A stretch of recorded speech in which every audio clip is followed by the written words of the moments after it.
Sisi tunaoadhimisha Christmas, yaani kuzaliwa kwa Mwokozi, tunatakiwa tuwe watu wa haki. Ewe mwana Dar es Salaam, ewe Mtanzania, je, wewe ni mtu wa haki? Wewe ni mdau wa haki?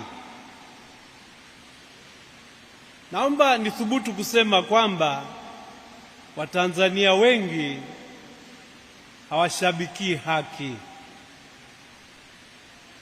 sio wadau wa haki. Watanzania wengi kwa ujinga,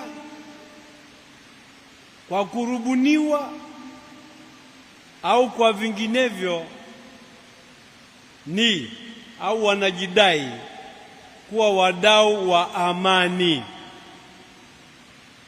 Sina ugomvi na mtu yeyote anayepigania amani, lakini nikuambie kwamba kwa hakika huwezi ukawa na amani bila haki.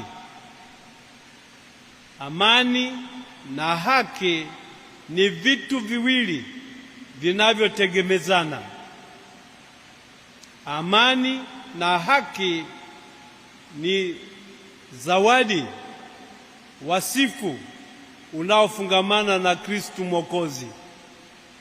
Kwa hiyo, ewe Mkristo, ewe Mtanzania, kama unataka kujigamba kuwa mtu wa amani, jitose upiganie haki, jitose usimamie ukweli, jitose usimamie amani, jitose usimamie yanayompendeza Mungu.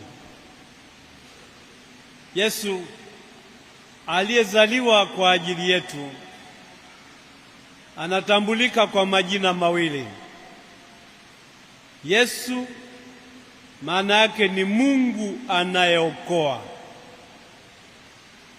Narudia tena, jina Yesu maana yake ni Mungu anayeokoa, na Mungu anayeokoa ni Mungu wa haki, ni Mungu wa ukweli, ni Mungu wa upendo, ni Mungu wa amani, na ni Mungu wa huruma.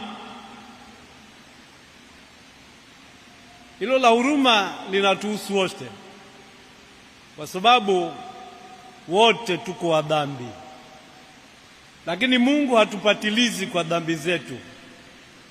Ametuhurumia, akatuzawadia Mwokozi ambaye jina lake lingine ni Mungu pamoja nasi. Ndugu zangu, nawaombea na